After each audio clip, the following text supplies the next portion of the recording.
Logic gates ये छोटे छोटे इलेक्ट्रॉनिक सर्किट हैं जो बुनियादी गणितीय कार्यों को करते हैं। इन्हें डिजिटल इलेक्ट्रॉनिक्स का दिल कहा जा सकता है। आइए हम इन्हें समझते हैं।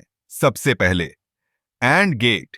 यह गेट तब सक्रिय होता है जब इसके सभी इनपुट्स हाई होते हैं। मान लीजिए आपके पास दो स्विच हैं। अगर दोनों स्विच ऑन हैं तभी लाइट जलती है। सरल है ना? अब बात करते हैं ओआर गेट की।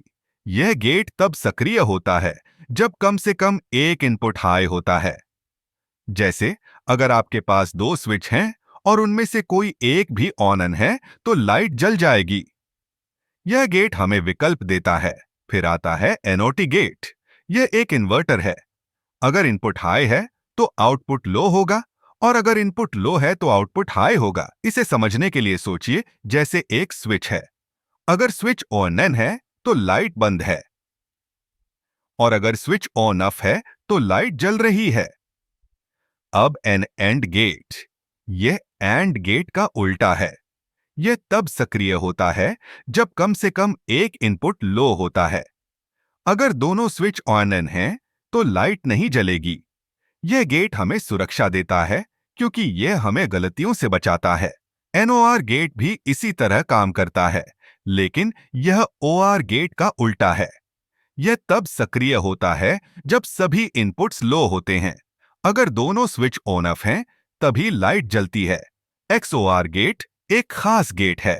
यह तब सक्रिय होता है जब इनपुट्स में से केवल एक हाई होता है। जैसे अगर आपके पास दो स्विच हैं और केवल एक ऑन है तो लाइट जलती है। यह गेट हमें निर्णय लेने में मदद करता है। अब इन लॉजिक गेट्स का उपयोग कैसे होता है? ये कंप्यूटर के अंदर, मोबाइल फोन में और हर डिजिटल डिवाइस में काम करते हैं। जब आप अपने फोन पर कुछ टाइप करते हैं तो ये गेट्स आपके आदेशों को समझते हैं और उन्हें कार्यान्वित करते हैं। लॉजिक गेट्स की दुनिया बहुत ही रोचक है। ये न केवल गणितीय कार्य करते हैं बल्कि हमारे जीवन को भी आसान बनाते हैं। सोचिए, बिना इन गेट्स के हमारी तकनीक कितनी सीमित होती। तो अगली बार जब आप अपने कंप्यूटर या मोबाइल का इस्तेमाल करें तो याद रखें कि ये छोटे छोटे लॉजिक गेट्स आपके हर कार्य के पीछे काम कर रहे हैं। ये हमारे डिजिटल जीवन का आधार हैं।